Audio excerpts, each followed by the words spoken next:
Balik sa balita, Banban Mayor Alice Guo isinailalim sa lookout bulletin. Si Moira Encina Cruz sa detalye ng balita. Moira? Nagpalabas na ang Department of Justice o DOJ ng Immigration Lookout Bulletin Order o ILBO laban kay suspended Banban Tarlac Mayor Alice Guo at iba pang individual. Kasunod ito ng pagsampa ng reklamong human trafficking ng PNP, CIDG at ng Presidential Anti-Organized Crime Commission o PAOK laban kina Guo kaugnay sa illegal na operasyon ng Pogo sa Banban.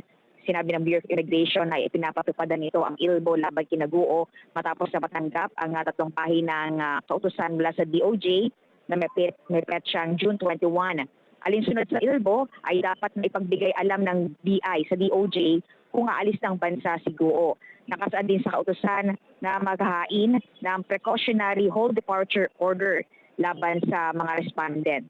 Ayon pa kay BI Commissioner Norman Tancinco na na-encode na sa sistema nito ang alerto para mabatid ang anumang pagtangkang pagbiyahe ng mga personalidad.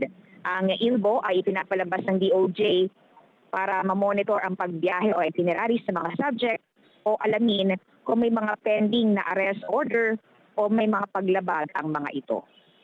Moira Encina Cruz para sa Mata ng Agila, matatag, matapang, matapat.